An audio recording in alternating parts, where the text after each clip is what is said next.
Hello, my name is Thérien. I'm 13 years old and I've written my first novel, The Secret Village.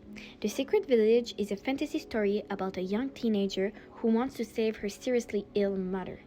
While walking in the woods, she has a mysterious encounter with a cat narwhal boy with whom she plunges into a parallel underwater world.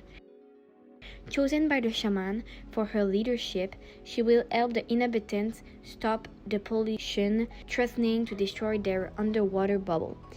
I've always had a strong imagination, and I hope you will enjoy discovering this story as much as I enjoy writing it.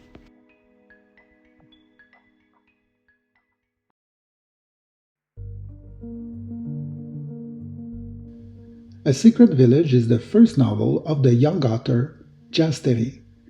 It is illustrated by the talented artist and professor Ruotao Fang.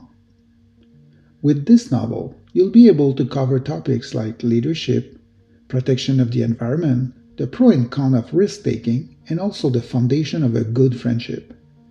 All these elements for parents are inside the companion booklets that comes with this novel. Also, for teacher, there's a whole section that is a classroom kit that will help you cover the writing, the oral skills, and also the art and science topic that is in your classroom curriculum. We hope that with this novel and with this companion booklet, you'll be able to guide safely your young teens in their self-development. Have a good reading.